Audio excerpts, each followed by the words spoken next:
네, 10월 3일 멤버십 라이브 시작하도록 하겠습니다. 네, 시장 전체가 빨갛게 물들어 있습니다. 그래도 비트코인이 6만 1000달러 주변에서 오르락 내리락 하고 있어서 중동의 충격파라는 게 사실상 뭐 하루짜리였구나 라는 생각도 갖게 만드는 그런 흐름. 이더리움도 2300달러 위에 자리를 하고 있고 솔라나도 160달러 갔다가 지금 140달러대 있습니다. 다 빨간데, 대부분 빨간데, 물론 녹색이 몇 개 있긴 하지만 대부분 빨간데, 특히나 더 시뻘건 게 지금 XRP죠. 네, 리플과 관련해서 SEC 항소 리스크가 현실화되면서 지금 질려 있습니다. 아, 보고 있으니까 또 짜증나네요. 아무튼 그래서 지금 시장 상황이 중동의 충격파에서 벗어나려는 그런 흐름도 포착되고 있는 와중에 XRP는 SEC 항소 결정으로 인해서 대차게 때려맞고 있다. 뭐 이렇게 지금 정리할 수 있는 상황입니다. 비트코인의 흐름은 그렇게 나쁘진 않습니다. 일단 62,000달러까지 갔다가 다시 61,000달러대에서 왔다 갔다 하면서 지금 흐름을 만들어가고 있는데 중동 리스크의 충격파 자체가 조금씩은 완화되는 모습을 보이고 있습니다. 이 추가적인 악재가 등장하면 어떨까? 진짜 중동 전면전 가는 거 아니야? 이거 3차 세계대전쟁 그렇게 되는 거 아니야? 뭐 이렇게 우려도 있었는데 다행히 추가적인 악재가 아직까지는 등장해주지 않으면서 어느 정도 진정세를 보이고 있는 모습이 증시와 비트코인의 흐름에 있어서 펼쳐지고 있습니다. 공포 탐욕 지수는 하루 전보다 5포인트 빠진 37을 기록하면서 공포 단계가 조금 더 강화된 모습을 보이고 있습니다. 비트코인 도미넌스는 고개를 또 바짝 쳐든 모습을 보이고 있는데 다시 58%대 위에서 자리를 하고 있는 그런 상황을 확인할 수가 있습니다. 이번에 미국 증시 같은 경우에는 비트코인보다는 조금 더 의미 있는 반등 흐름이 나와줬다라고 설명할 수 있을 것 같습니다. 소폭이지만 3대 지수가 일제히 상승을 했고 그래서 중동 전쟁에 대한 어떤 금융시장 충격파 이거는 하루짜리, 하루살이 뭐 이런 표현도 나오고 있어요. 리사 에릭슨 같은 경우에는 시장의 충격파가 조금 남아있긴 하지만 아직까지는 미국 경제에 큰 영향을 미치지 않기 때문에 하루 만에 안정을 찾은 것으로 보인다. 미국 증시와 비트코인이 커플링된 흐름을 보여주게 된다면 증시의 반등 상황을 비트코인이 따라갈 가능성 그리고 그런 흐름을 지금도 살짝 살포시 보여주고 있다라는 거 느낄 수 있는 그런 모습입니다. 이번에 그래도 중동의 리스크가 하루짜리인가 우려 완화 이런 재료도 있었지만 또 하나 직접적이고 그리고 긍정적으로 우리가 기대해 볼 수 있는 포인트는 ADP 고용 보고서가 시장의 예상치보다 괜찮게 나왔습니다. 이 비농업 부문에서 14만 3천 명 고용이 증가한 것으로 나타났고 예상치 12만 명보다 상회한 것으로 그래서 견고한 노동시장이구나 이런 판단이 내려지게 되면서 매수세를 유입을 했고 그렇게 증시가 살짝이지만 반등을 해주는 것으로 해석을 할 수가 있습니다. 이제 한 방이 더 남았죠. 10월 4일 9월 고용 데이터가 노동부 고용 데이터가 발표가 됩니다. 그냥 시장 예상치 측면 정도로만 나와주면 땡큐고 ADP 민간 고용 보고서의 어떤 이런 추이를 노동부의 고용 보고서도 따라가 준다라면 시장은 주 후반에 의미 있는 추가 반등의 모멘텀을 보여줄 가능성도 있다. 이렇게 또 생각해 볼 수 있는 그런 상황이기도 합니다. 잘 나와주지 않을까요? 예상치 정도로만 실업률도 그렇고 고용 증가 상황도 그렇고 어느 정도 비슷한 방향성으로 나와줄 것 같다라는 생각이 들긴 합니다만 일단 사실은 좀 뚜껑을 까봐야지 그렇구나 생각을 할 수도 있기 때문에 너무 막연하게 기대감만 갖기에는 또 우려가 될 수도 있겠지만 지금 분위기 흐름 자체는 나쁘지 않다 뭐 이렇게 바라볼 수 있을 것 같습니다. 비트코인 상황은 좀 아쉬워요. 사실 한 62,000달러 갔다가 거기서 그 위에서 돌파 지지를 받아주면은 증시랑 같이 그냥 하루짜리 충격파였구나 중동 뭐 이렇게 생각할 수 있는데 지금은 아직 61,000달러를 지지를 받을까 말까 그런 흐름을 보여주고 있습니다. 마이클 반데포펜 이렇게 얘기를 해요. 전쟁은 매도를 위한 게 아니다. 하루 전에 패닉 반응으로 시장이 조정을 받았지만 상황이 진정되면서 빠르게 반등하고 있다.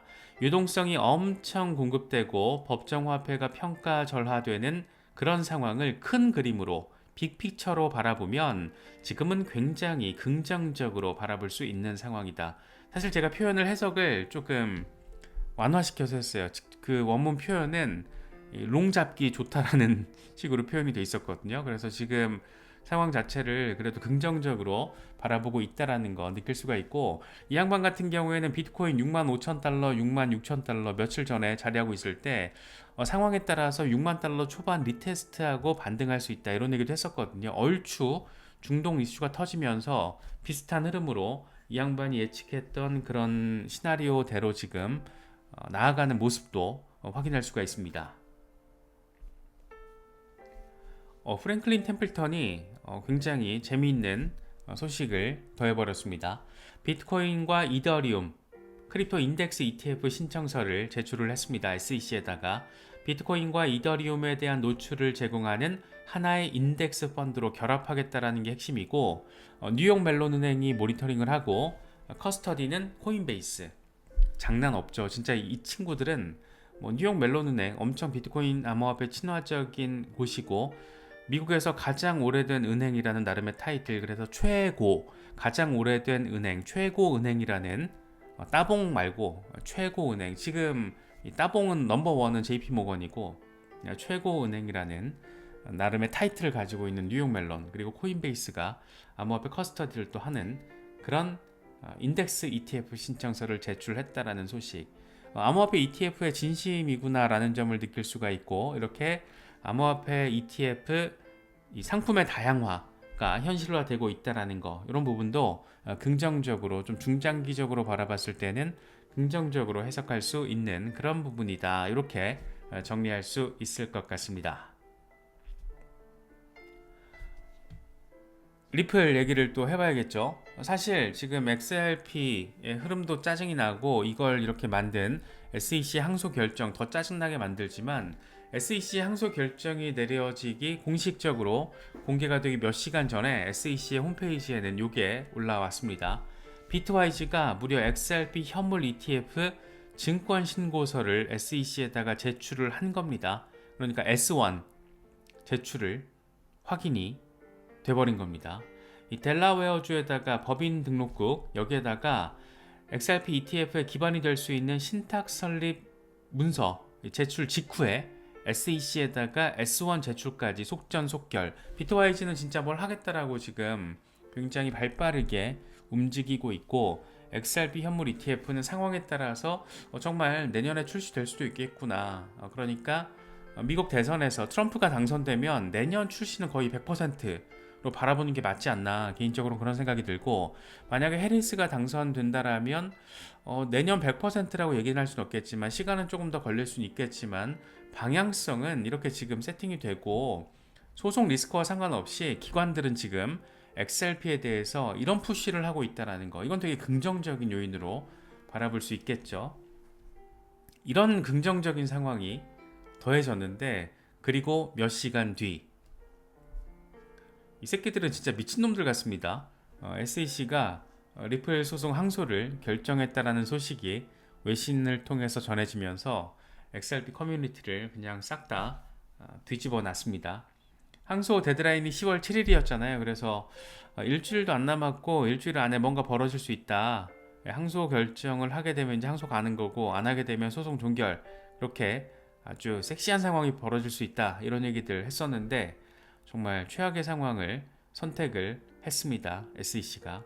그래서 2차 시장에서 판매된 XRP가 증권이 아니라는 아날리사 토레스 판사의 판결에 대해서 항소를 진행하기로 했고, 그래서 제2항소법원에서 이제 다뤄지는 그런 그림을 우리가 예상할 수 있게 돼버렸습니다.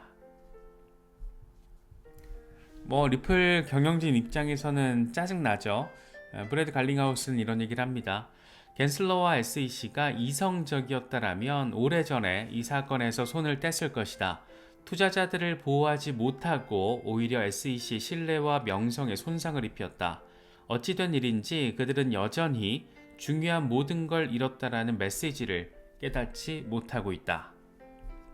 리플과 암호화폐 산업 그리고 법의 규칙이 이미 승리를 했다. 필요한 만큼 법정에서 우리도 싸울 것이지만 XRP의 비증권 지위는 지금 현재 이 땅의 법이고 잘못된 항소 결정에도 이건 변하지 않을 것이다. 항소 짜증나죠? 참 리플 같은 경우에는 안 그래도 긍정적인 호재들 앞서 짚어본 XRP 현물 ETF 이슈뿐만 아니라 스테이블 코인도 지금 거의 뭐 출시 임박했고 상황에 따라서 소송만 잘 마무리가 되면 바로 이제 우리가 떠올릴 수 있는 게 IPO 이슈인데 리플 입장에서 정말 짜증나겠지만 어쨌든 SEC는 이런 또 한 번의 우악스러운 결정을 내려버렸습니다. 스튜어트 알데로티 리플의 법률 책임자 CLO 약간 논리적으로 상황을 세 가지로 이야기를 합니다. 첫 번째, SEC 항소 결정이 실망스럽지만 놀랍진 않다. SEC가 이미 완전 당혹스러워하는 상황을 연장하는 것일 뿐이다. SEC는 리플이 사기 혐의가 있다라고 주장했지만 법원을 이걸 거부했다. 당연히 피해자나 손실도 없었다. 두 번째, SEC는 법을 충실히 적용하는 대신 업계를 상대로 소송전을 지속하고 있다. 우리는 교차 항소를 제기할지 여부를 검토하고 있다. SEC의 소송은 처음부터 비합리적이었고 잘못된 것이다. 우리는 다시 한번 이걸 증명할 준비가 돼 있다. 이렇게 이야기를 하고 있습니다. 사실 법원의 판결 나온 직후에 이 양반이 그랬잖아요. 이제 함께 가야 될 때다. SEC가 이성적이고 합리적인 기관이라면 항소를 하지 않을 거라고 생각한다. 뭐 이렇게 나름 그래도 화해의 제스처를 날리기도 했었는데 결과적으로는 또 이렇게 상황이 꼬여버렸습니다. 세 번째, 우연의 일치인지는 모르겠지만 SEC의 집행국 책임자가 1시간 전에 사퇴를 발표했다. 이건 진짜 우연의 일치인지 집행국장 거버 그레왈 이 사람이 진짜 이번 SEC 항소 결정에 반발해서 사퇴를 한 건지 이건 명확하진 않지만 참 우연의 일치치고는 재밌죠. SEC의 항소 결정이 공개되기 1시간 전쯤 집행국장이 사임을 했다라는 거 되게 웃깁니다. SEC가 이런 입장을 밝혔어요. 거버 그레왈은 암호화폐 업계의 규정 위반 문제를 해결하기 위해서 바이낸스와 코인베이스 운영자 등 100개 이상 집행 조치를 권고했고 승인을 했다. 그러면 뭐 리플 같은 경우에는 항소에 대한 권고를 하지 않았고 승인을 하지 않았기 때문인데 SEC 지도부가 승인을 해서 반발 심리로 사표를 낸 건가? 뭐 이런 생각도 할 수 있는 거죠. 그래서 커뮤니티에서는 SEC 집행 책임자까지 지금 실무 책임자까지 사표를 하면서 반발하고 있다. 이렇게 뭐 해석도 나오고 있는데 그거는 명확하진 않죠. 그래서 스튜어트 알데로티 같은 경우에도 우연의 일치인지 모르겠지만 진짜 우연의 일치일 수 있고 아닐 수도 있다라는 거죠. 아니다라면 이제 반발 심리로 사표, 리플 소송에 반대하면서 뭐 이렇게 또 해석은 할 수 있겠지만 뭐 명확하진 않지만 어쨌든 이런 일이 또 맞물려서 벌어졌습니다. SEC 항소했어? 우리도 교차 항소할 거야. 이게 지금 리플 측의 입장인 거죠. 그래서 교차 항소는 14일 안에 제기할 수 있다라고 합니다. 이제 내일부터 카운트가 돼서 내일부터 14일 안에 리플도 교차 항소를 결정을 하게 되면 낼 수 있는 거죠. 한쪽 당사자 그러니까 SEC가 항소를 제기하면 상대편 리플도 이에 대해서 항소를 제기하는 것을 의미한다라고 해요. 리플은 만약에 교차 항소를 한다 그러면 기관 대상 미등록 증권 판매 요거 그리고 1억 2,500만 달러 과징금 요거 뭐 둘 중에 하나에 대해서 항소를 제기한다라는 건데 사실 기관 대상 미등록 증권 판매 이거는 뭐 의미 없잖아요. 그래서 결국에는 교차 항소를 한다라는 것은 이제 사실상 원점에서 다뤄지는 거라는 의미가 되는 거고 정말 우리의 지난 4년은 무엇인가 뭐 이런 생각도 들고 정말 참 많은 생각을 갖게 만듭니다. 프레드 리스폴리 리플 진영에서 활동하고 있는 변호사죠. XRP에 대해서 굉장히 진심으로 투자 잔뜩 하고 있는 사람이에요. XRP 빠돌이 수준의 이런 얘기를 합니다. SEC는 항소를 한다라고 했고 리플은 교차 항소를 진행할 예정이다. 코인베이스와 크라켄 등에 대한 소송은 지속되고 있다. 삶은 계속된다. 하지만 크립토 이슈만 놓고 봤을 때 당신이 미국 유권자라면 절대 해리스에게 투표를 해서는 안 된다 라고 이야기를 합니다. 그러니까 이 양반이 바라보기에도 야, 이게 리플 소송 나이스하게 마무리가 되는 유일한 방법은 트럼프가 당선되는 것밖에 없구나. 뭐 이런 얘기 지금 하고 있는 거죠. 그래서 진짜 어렵습니다. 네, 상당히 어렵게 느껴지고 일단 항소심까지 참 바라봐야 하는 이거 1년 반은 더 걸릴 텐데 그렇게 생각하면 막 좀 열받기도 하고 뭐 그러네요.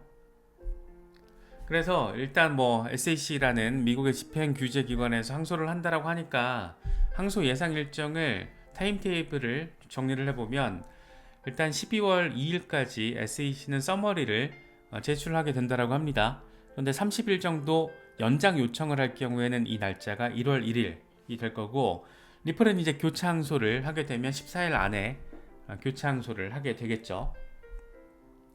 반대 의견서 제출 데드라인은 2월 25일, 여기에다가 리플이 연장 신청을 할 경우에는 3월 2일이 된다라고 하고 답변서 제출 기한이 3월 말, 구두 변론은 이제 내년 9월에서 10월 사이에 진행이 되고 2심 판결은 빠르면 내후년, 그러니까 2026년 1월, 늦어도 2026년 3월에서 4월에는 선고가 나올 가능성이 높다라고 합니다.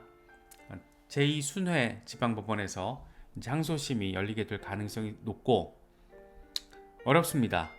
어려운 상황, 우리가 정말 항소심만은 바라보지 않았으면 하는 기대가 컸었고 지금 미국 대선 레이스 과정에서 크립토 표심을 얻기 위한 이 트럼프와 해리스의 어떤 그런 전략적인 측면이 굉장히 강조돼 왔기 때문에 지금 SEC가 항소를 한다라는 것이 상당한 리스크를 가질 수 있다라는 거. 특히 이제 트럼프는 당선되면 임기 첫날 SEC 위원장 잘라버릴 거라고 했잖아요. 그래서 상당히 예민한 시기고 누가 당선될지 예단하기 어려운 상황이다 보니까 SEC가 조금 그래도 상식적이고 법률에 기반한 판단을 하지 않을까 그런 생각을 했었는데 SEC가 항소 결정을 일단 내렸습니다. 이런 우악스러운 결정을 결국에는 내려버렸습니다.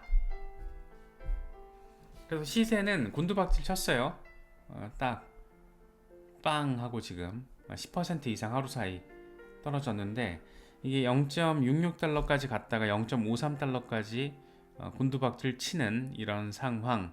단기적으로 24시간 동안의 흐름만 놓고 보면 참 어질어질하죠. 이게 주간 차트인데 이날 빵 하고 꼬라박았을 때가 2020년 12월 21일 SEC 제이 클레이튼 위원장 시절에 제이 클레이튼이 퇴임 하루를 앞두고 리플을 상대로 기소를 한 그날입니다. 그래서 빵 하고 떨어졌는데 재밌는 게 뭐냐면 요날 비트코인이 0.55달러 주변에서 0.55, 0.6 왔다 갔다 하고 있었어요. 근데 소송 빵 내니까 이제 0.2달러까지 떨어졌던 거죠. 그러니까 지금 소송 내기 직전 가격 수준이랑 똑같아요. 그러니까 거의 소송 직전과 지금 원점 가격이라는 겁니다. 4년 동안의 가격을 봤을 때 다시 원점으로 왔습니다. 이렇게 생각하면 좀 짜증나죠. 그런데 소송 기소 딱 당하고 리플 큰일 났다 이러고 나서 얼마 지나지 않아서 3월에 쭉쭉 나아가는 그런 상황, 그리고 이렇게 쭉쭉 2달러까지 나아간 상황, 이런 것들을 생각을 하면 이거 2022년 3월 상황이죠. 아니지, 2021년 3월 상황이죠. 그래서 이렇게 또 소송 리스크와 상관없이 반등을 했던 이런 흐름. 물론 이때는 코로나 팬데믹 유동성을 통해서 어마어마한 유동성이 펼쳐졌던 시기라서 지금과 단순 비교하기는 어렵지만 어쨌든 소송 리스크에도 불구하고 XRP는 엄청난 흐름을 보여줬었다. 뭐 이런 걸 생각을 하면 이제 항소심 같은 경우에는 사실 처음 소송을 당했을 때와는 상황이 많이 다르잖아요. 지금까지 리플 XRP 그리고 XRP 레저가 보여줬던 블록체인 혁신, 수많은 어떤 확장성 하다가 이제 스테이블 코인까지 자체적으로 출시를 앞두고 있고, XRP 현물 ETF까지 S1 신고서가 지금 SEC로 들어간 상황, 이런 것들을 생각하면 상당히 지금 기대 포인트가 더 많은 게 뭐 불변의 사실이죠. 팩트니까. 그런데 SEC는 이렇게 또 항소를 해버렸습니다. 일단 뭐 지금 상황에서 투자자 입장에서는 좀 안타깝고 아쉽기도 하고 답답한데, 미국 대선이라는 변수가 하나 있으니까 일단 우리 입장에선 이걸 조금 더 기대 포인트로서 놓고 살펴봐야 할 것 같고, 앞서 프레드 리스폴리가 이야기한 것처럼 당신이 미국 유권자라면 절대 해리스에게 투표해서는 안 된다. 네, 크립토 투자자 입장에서 이것만 놓고 봤을 때 뭐 이런 부분들을 생각을 해보면 미국에서도 우리랑 비슷하게 지금 관점을 가지고 바라보고 있다라는 거, 그렇게 생각을 하면 아직은 너무 이렇게 낙담하거나 다 포기하기에는 조금 호재성 재료들이 너무 잘 움직여주고 있고, 결정적인 미국 대선 이슈가 이제 한 달 정도 남았다, 뭐 이렇게 조금 멘탈을 다 잡아야 되지 않을까, 뭐 던질 거 아니라면 그런 생각이 좀 듭니다. 빨간 날 다들 휴일 쉬는 날에 아침부터 조금 어려운 소식이 전해졌는데, 어쨌든 지금 상황에서 뭐 4년 버텼는데 뭐 앞으로 한 1년 반, 근데 좀 짜증은 나는 건 어쩔 수 없는 것 같아요. 그런 생각이 좀 듭니다. 그래서 일단 이 정도 정리를 하고 오후에 좀 상황을 보고 추가 영상을 만들든 추가로 라이브를 진행하든 그렇게 해야 될 것 같습니다.